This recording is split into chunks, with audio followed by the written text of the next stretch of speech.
देवश्री गावामध्ये गेली. तिच्या नवऱ्याने एक सोन्याची नथनी आणलेली होती.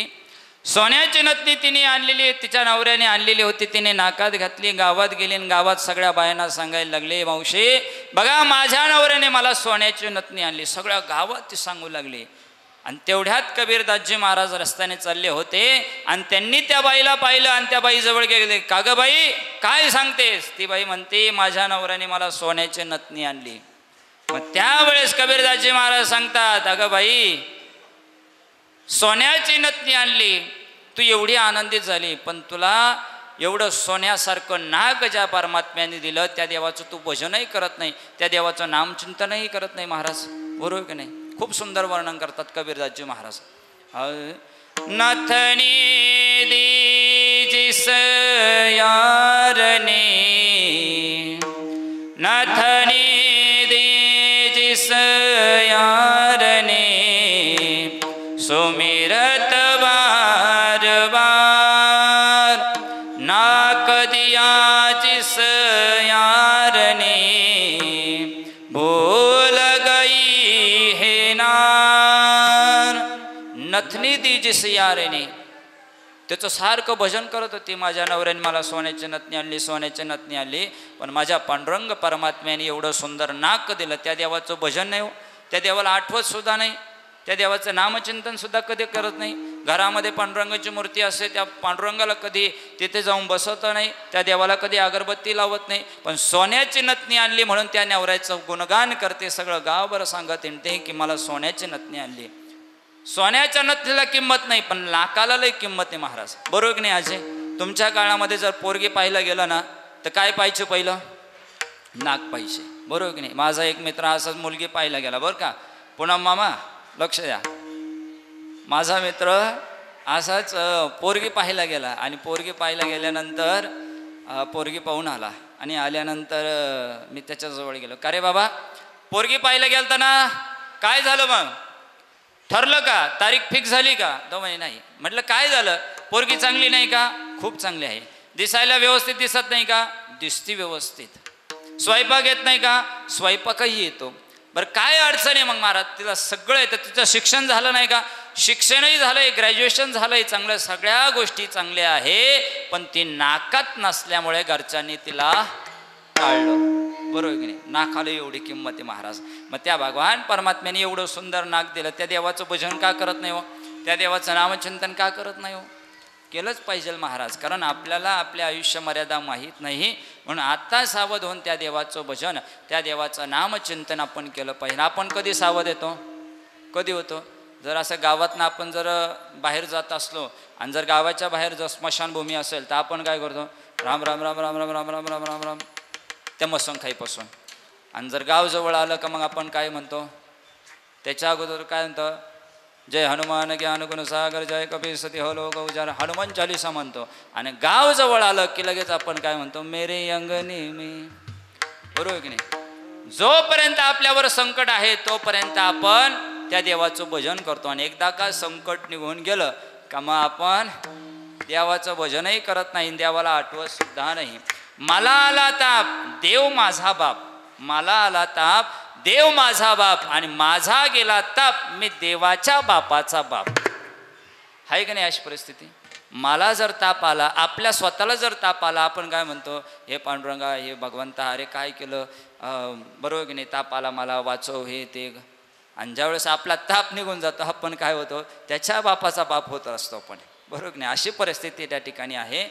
म्हणून कबीरदासजी महाराज खूप सुंदर वर्णन करतात की ज्या वेळेस आपल्याला दुःख येतं त्यावेळेस आपण त्या देवाचं भजन करतो, पण सुखात जर त्या देवाचं भजन केलं, नामचिंतन केलं तर दुःख कधी येणारच नाही ना.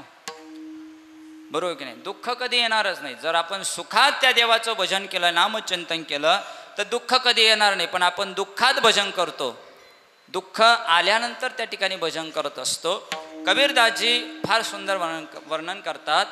दुख में सुमिरन सब करे, दुख में सुमिरन सब करे, सुख में करे ना कोई, सुख में सुमिरन जो करे, दुख काहे को होय। दुख में सुमिरन सब करे, सुख में करे ना कोय। सुख में जो सुमिरन करे, दुःख काहे को होय। म्हणून त्या देवाचं भजन, त्या देवाचं नामचिंतन आपण सुखात केलं पाहिजे. दुःखात सर्वजण करतात. श्रीमद भागवत ग्रंथामध्ये कुंती मातेने भगवंताकडे एकच गोष्ट मागितली. कोणती मागितली? दुःख मागितलं फक्त महाराज. बाकी काही देऊ नको मला, फक्त दुःख दे. का? दुःखामध्ये तुझं भजन होतं, तुझं नामचिंतन होतं, तुझं स्मरण होतं. म्हणून तू काय कर, मला दुःख दे, सुख देऊ नको महाराज. म्हणून त्या देवाचं भजन केलं पाहिजे, त्या देवाचं नामचिंतन केलं पाहिजे, त्या देवाचं स्मरण केलं पाहिजे. पण आपण ते करत नाही महाराज. आपण वरून म्हणतो, गणपत महाराज गाडी घेतली. कोणी घेतली? मी घेतली महाराज. बंगला बांधला, मी बांधला. जमीन घेतली, मी घेतली. हे माझं, ते माझं, हे मी केलं, ते मी केलं. बरोबर की नाही? आपण मी करताच एक दिवस हा लोक सोडून निघून जातो. मी करणं हे आपलं काम आहे का? मी करणं हे आपलं काम आहे का? नाही महाराज, त्या पांडुरंगाचं काम आहे. त्या देवाने म्हणावं हे मी करतो, ते मी करतो. आपण काहीच करू शकत नाही. जर आपल्या हातात जर सत्ता असती तर आपल्या डोळ्याला चष्मा कधी आला नसता, हातात काठी आली नसती, आपण व्यवस्थित चाललो असतो, कमरात वाकलो नसतो, आपण कधी आजारी पडलो नसतो. किंबहुना जर सत्ता आपल्या हातात असती तर आपण कधी मेलोच नसतो महाराज. पण सत्ता आपल्या हातात आहे का हो? नाही महाराज. त्या देवाच्या हातात, त्या पांडुरंगाच्या हातात ती सत्ता आहे. म्हणून कारण चालविणार तो भगवान परमात्मा आहे. अहो, ज्या भगवान परमात्म्याच्या सत्तेशिवाय झाडाचं पान हलू शकत नाही, आपण चालू शकत नाही, बोलू शकत नाही, ऐकू शकत नाही. हे सत्ता त्या देवाची आहे महाराज. म्हणून त्या देवाचं भजन, त्या देवाचं नामचिंतन महाराज खूप सुंदर वर्णन करतात. चाले हे शरीर कोणाची असते, चाले हे शरीर कोणाची असते, चाले हे शरीर कोणाची असते, चाले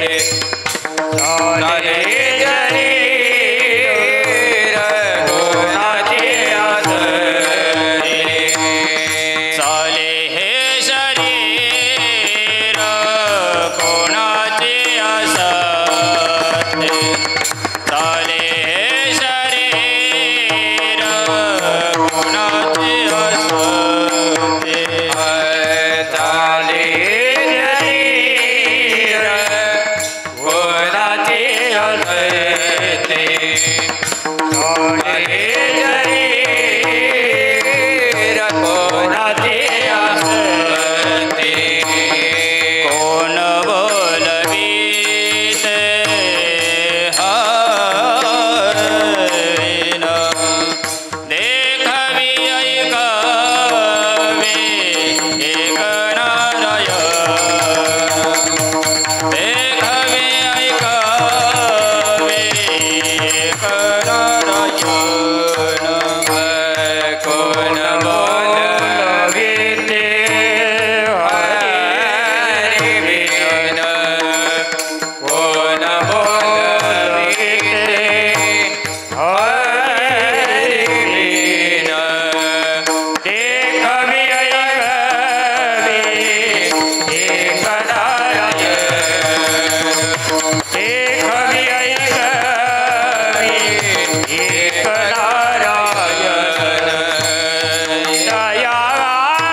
सत्य कोण बोलवितो हरिविन देखवी ऐकवी एक नारायण तयाचे भजन चुकवण दे.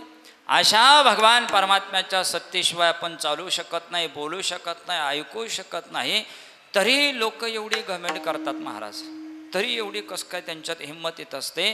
कारण आपल्यामध्ये काहीच शक्ती नाही महाराज, आपण काहीच करू शकत नाही. करता करिता तो तिथे बसलेला आहे. मग तरीही आपण मी करत असतो. आपलं मी करण्याचं आपलं काम नाही, मी करणं त्या देवाचं काम आहे. कारण करता करिता तो भगवान परमात्मा आहे, तो पांडुरंग परमात्मा आहे. त्याच्या सत्तेने हे सगळी सृष्टी चालत असते, हे सगळे जग चालत असतं.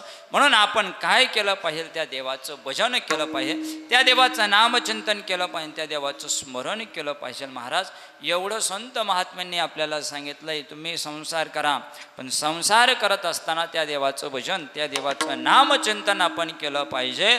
ज्याप्रमाणे एखादा याचक, एखादा वस्तीकर जर आपल्या घरी आला, सरळ सरळ भाषेत सांगायचं म्हटलं तर एखादा पाहुणा जर आपल्या घरी आला तो किती दिवस राहतो महाराज? पाहुणा जर आपल्या घरी आला तो किती दिवस राहतो? 1 दिवस राहील, 2 दिवस राहील, 3 दिवस राहील, 5 दिवस राहील, 10 दिवस राहील. बरोबर, याच्यावर राहील का हो? नाही राहू शकत, याच्यावर तो राहू शकत नाही. त्याचप्रमाणे पाहुणा आपल्या घरी किती दिवस राहतो? थोड्या दिवस जातो आणि सकाळ झाली का तो निघून जात असतो. किंवा एखादा वाटसरू किंवा दिंडीवाले जर आले, 1 दिवस आपल्या इथे मुक्काम करतात, दुसऱ्या दिवशी उठून स्नान वगैरे करून आपापल्या मार्गाला लागतात. त्याचप्रमाणे आपल्याला सुद्धा एकनाथ महाराजांनी ते की वस्तीकर जसा वस्ती म्हणजे 1 दिवस थांबतो आणि सकाळी झाली की आपापल्या मार्गाला लागतो, त्याचप्रमाणे आपल्याला हा संसारामध्ये राहायचंय. जेवढं आयुष्य आपल्याला त्या भगवान परमात्म्याने दिलं ना, तेवढं आयुष्य जगायचं आहे. आणि 1 दिवस आपला आला की आपल्याला दुसऱ्या दिवशी उठून त्याच्या दरबारामध्ये जायचं आहे. अभंगाचं 3रं चरण. वस्ती कर वस्ती आला, वस्ती कर वस्ती आला, वस्ती कर वस्ती आला, वस्ती कर वस्ती आला, वस्ती कर वस्ती आला, वस्ती कर वस्ती आला, वस्ती कर वस्ती आला, वस्ती कर वस्ती आला, वस्ती कर वस्ती आला, वस्ती कर वस्ती आला, वस्ती कर वस्ती आला, वस्ती कर वस्ती आला, वस्ती कर वस्ती आला, वस्ती कर वस्ती आला, वस्ती कर वस्ती आला, वस्ती कर वस्ती आला. काली उठून गेला, काली उठून गेला, वस्ती कर वस्ती आला, वस्ती कर वस्ती आला, वस्ती कर वस्ती आला, वस्ती कर वस्ती आला, काली उठून गेला, प्राप्त काळी उठून गेला, तैसे आरावे संसारी, तैसे आसावे संसारी, तैसे आसावे संसारी, तैसे आसावे संसारी, आसावे संसारी. त्या याचकाप्रमाणे आपल्याला या संसारामध्ये राहायचंय. याचकाप्रमाणे, पाहुण्याप्रमाणे संसार जोपर्यंत करायचा, जोपर्यंत भगवान परमात्म्याने आपल्याला जेवढं आयुष्य दिलेलं आहे तोपर्यंत आपल्याला तो संसार करायचा. आणि ज्या वेळेस आपलं हे आयुष्य संपेल, हा देह ज्या वेळेस नश्वर होईल, त्यावेळेस आपल्याला हा देह सोडून कुठे जायचं आहे? परत आपल्या मूळ स्थानावर जायचं आहे. आपलं जे मूळ आहे ते भगवान परमात्मा आहे. भगवान परमात्म्याचं हृदय आपलं मूळ स्थान आहे. किंबहुना आपण त्या देवाचे अंश आहोत. कारण गीतेमध्ये भगवान परमात्मा सांगतात, ममैव अंशो जीवलोके जीवभूतः सनातन. आपण त्या देवाचे अंश आहोत, आपण त्या देवाचे अंश आहोत. म्हणून आपल्याला परत त्याच ठिकाणी जायचं आहे. म्हणून जोपर्यंत आपल्याला जेवढं आयुष्य त्या भगवान परमात्म्याने दिलंय तेवढं जगायचं आहे. आणि एकदा का ते संपलं की परत त्या धामाला जायचं आहे, त्या भगवान परमात्म्याजवळ जायचं आहे. म्हणून असं निश्चित धरायचं नाही की पुढचा जन्म आपल्याला मिळेल, मग आपण परत मानवाच्या देहात येऊ, यावेळेस आपण संसार करू, भजन करू, नामचिंतन करू, गोव्याला जाऊ, मुंबईला जाऊ, इकडे फिरू तिकडे फिरू, असं काही नाही महाराज. एवढं आयुष्य तुम्हाला भेटलंय ना, पुढचं भेटेल हे सुद्धा सांगता येत नाही. किंवा काही लोक म्हणतात, महाराज अहो काय तरुणपणी काय पारमार्थ असतो का, म्हातारपणी पारमार्थ करता येईल. बरोबर की नाही बाबा? म्हातारपणाचा परमार्थ आहे. म्हातार लोकांनी करावा, टाळ वाजवावा, भजन करावा, नामचिंतन करावा. लोक म्हणत असतात महाराज काय म्हाताऱ्या लोकांचं काय म्हणून तुम्ही कशाला इकडं आले. पण खरा परमार्थ जर कुठे असेल तर तरुणपणात आहे, म्हातारपणात नाही. महाराज म्हातारपणाची अवस्था कशी होत असते, फार विकट अवस्था म्हातारपणाची होत असते की जगद्गुरु तुकोबाराय वर्णन करतात. म्हातारपणी थेटे पडसे खोकला, हात कपाळाला लावणे बैसे, खोबऱ्याची वाटी झाले असे मुख, गळतसे नाक श्लेष्मपुरी, कळो जाता नाही शब्द हा नीट, गडगडी कंठ कप भारी, शेजारी म्हणती मरणा कमिल, अनिल कंटाळा येणे आम्हा. अशी अवस्था म्हातारपणाची, अशी अवस्था म्हातारपणाची आहे. व्यवस्थित ऐकायला येत नाही, व्यवस्थित बोलता येत नाही, व्यवस्थित चालता येत नाही, व्यवस्थित हाताने टाळी वाजवता येत नाही, व्यवस्थित आपल्याला त्या भगवंताचं नामचिंतन करता येत नाही. एवढंच काय जर आपण खोकलायला लागलो तर शेजारचे म्हणते हे म्हातार कधी मरतो, लई ताण दिला आम्हाला येणे, बरोबर की नाही. अशी अवस्था म्हातारपणाची. मग म्हातारपणाची वाट पाहिजे नाही महाराज, आतापासूनच सावध व्हायचं, त्या देवाचं भजन करायचं, त्या देवाचं नामचिंतन करायचं, स्मरण करायचं महाराज. एवढ्यासाठी त्या भगवान परमात्म्याने आपल्याला मनुष्य जन्म दिलेला आहे, बाकी कशासाठी नाही महाराज. प्रपंच केला पाहिजे, प्रपंचात वाद नाही, प्रपंच करा, पैसा कमवा, पण त्याबरोबर भजनही करा. त्याच्यासाठी त्या भगवान परमात्म्याने आपल्याला हा मनुष्य देह दिलेला आहे. देवे दिला देह भजना गोमटा, तो या झाला फाटा बाधिकेचा. विडोबार कुमाई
वाट पाहिजे नाही की म्हातारपण येईल मग त्यावेळेस आपण त्या देवाचं भजन करू, त्या देवाचं नामचिंतन करू. नाही महाराज, आतापासून सावध व्हायचं आणि त्या देवाच्या भजनाला लागायचं, त्या देवाच्या नामचिंतनाला लागायचं.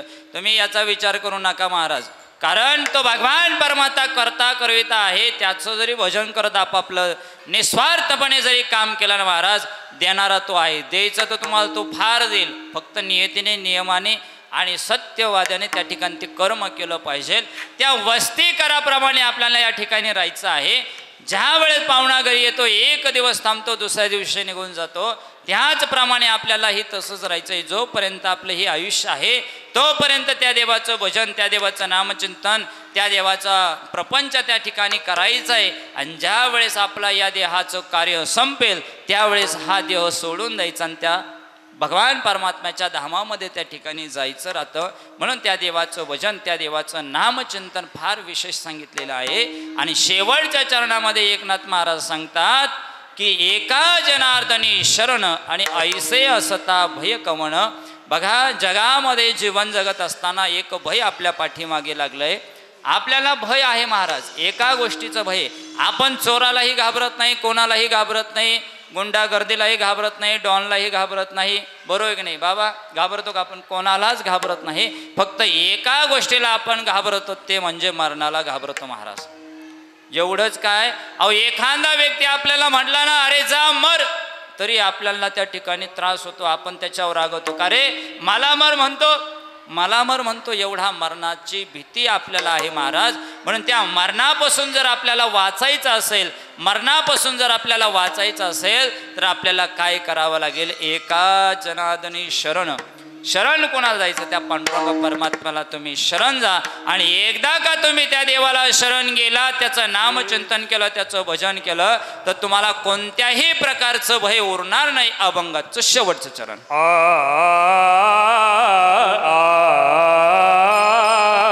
शरणाई का जनार्दन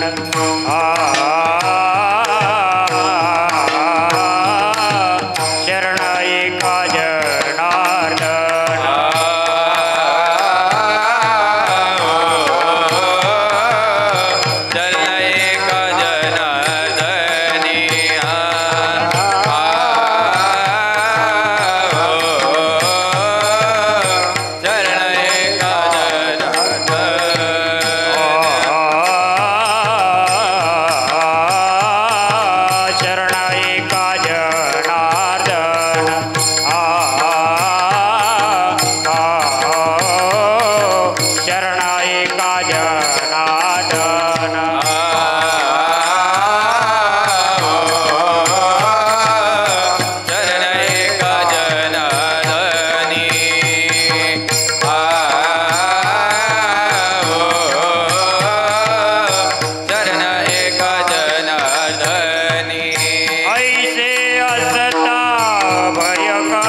एकनाथ महाराज सांगतात की एका जनार्दनी शरण आणि ऐसे असता भय कवन.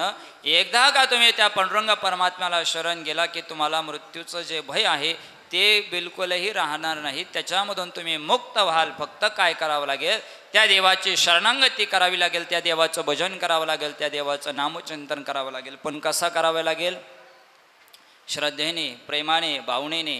बरोबर की नाही? तर आपला भाव एक तत्व नाम तुड धरी म्हणा, एक तत्व नाम तुड धरी म्हणा, एक तत्व नाम तुड धरी म्हणा, एक तत्व नाम तुड धरी म्हणा, एक तत्व नाम तुड धरी म्हणा, एक तत्व नाम तुड धरी म्हणा, एक तत्व नाम तुड धरी म्हणा, एक तत्व नाम तुड धरी म्हणा. हरिसी करुणा येईल तुझी, हरिसी करुणा येईल तुझी, हरिमुखे म्हणा, हरिमुखे म्हणा, हरिमुखे म्हणा, हरिमुखे म्हणा, हरिमुखे म्हणा, हरिमुखे म्हणा, हरिमुखे म्हणा, हरिमुखे म्हणा. हरिमुखी म्हणा, हरिमुखी म्हणा, हरिमुखी म्हणा, हरिमुखी म्हणा, हरिमुखी म्हणा, हरिमुखी म्हणा, हरिमुखी म्हणा, हरिमुखी म्हणा.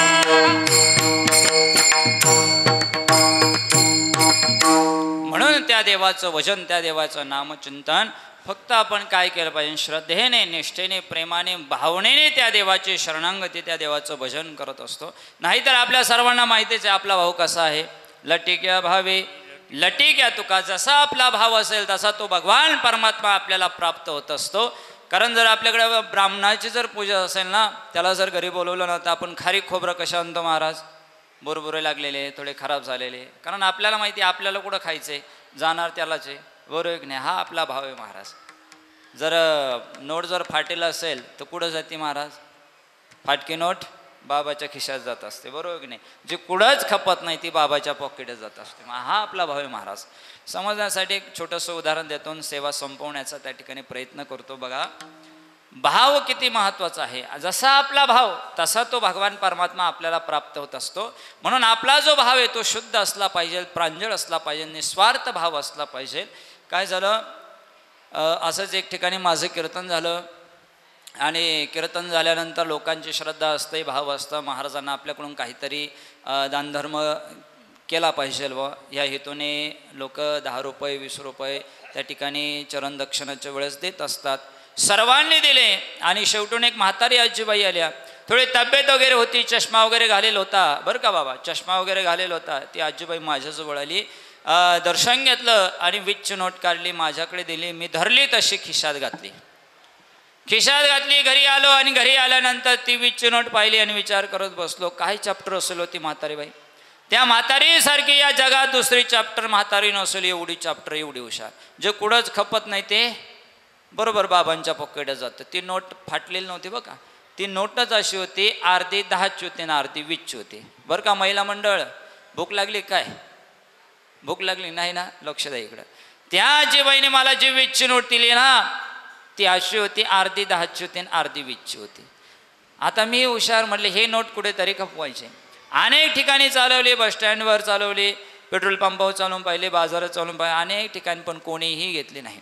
एक दिवस आळंदीला जाण्याचा योग आला. आमचे गुरुवार या बाबांपाशी बसतो, चहा नाश्ता झाला आणि चहा नाश्ता झाल्यानंतर मी बाबांचं दर्शन घेतलं आणि ती 20ची नोट काढली आणि बाबांच्या खिशात घातली आणि बाबांना सांगितलं, बाबा राहू द्या, तुम्हाला चहा पाण्याला काम येईल. बाबा म्हणले, अरे तू एवढे लांबून आलास, राहू दे, तुला भाडे तोड्याला चहा पाण्याला काम येईल. मी म्हटलं, बाबा तुमच्या कृपाशीर्वादाने आम्हाला भरपूर लोक देतात, फाटकी कवायना, राहू द्या तुम्हाला. मग बाबानेही त्यांच्या खिशात हात घातला, एक 100ची नोट काढली आणि माझ्या खिशात घातली. आता मला फार वाईट वाटलं. मी बाबांचे चरण धरले, बाबांना सांगितलं, बाबा मला माफ करा. बाबा म्हणले, अरे काय झालं? बाबा पहिलं तुम्ही मला माफ करा, मग मी सांगतो. बाबा म्हणे, ठीक आहे, काय सांग. बाबा मी तुम्हाला जी 20ची नोट दिली तिला व्हॅल्यू नाही, किंमत नाही, ती कुठं चालत नाही, कोणी घेत नाही, ती अर्धी 10ची ना अर्धी 20ची. मग बाबा म्हणले, अरे माझी तरी पुढे खरी, माझे निम्मी 50ची निम्मी 100ची. जशी नोट मी बाबांना दिली तशीच नोट माझ्यापर्यंत आली. मग हे गुरुदेव जर असे असतील, ते गुरुदेव कसे असतील? चतुरा तो शिरोमणी, गुणलावण्याची खाणी, मुकुट सकळा मणी, धन्य तुझी विठवा. चतुराचा शिरोमणी तो पांडुरंग परमात्मा आहे. म्हणून त्याच्याजवळ जे गेले ना, निष्ठेने, प्रेमाने, श्रद्धेने त्याच्याजवळ शुद्ध भाव असला पाहिजे. भाव म्हणजेच प्रेम आणि प्रेम म्हणजेच भाव. जगद्गुरु तुकोबाराय सांगतात की मला भावाशिवाय ज्ञानही नको देऊ, काहीच नको देऊ. खूप सुंदर वर्णन करतात. भक्ती प्रेमा विन ज्ञान नको देव, भक्ती प्रेमा विन ज्ञान नको देव, भक्ती प्रेमा विन ज्ञान नको देव, भक्ती प्रेमा विन ज्ञान नको देव, भक्ती प्रेमा विन ज्ञान नको देव, भक्ती प्रेमा विन ज्ञान नको देव.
अंतरामध्ये प्रेम पाहिजे, शुद्ध भाव पाहिजे.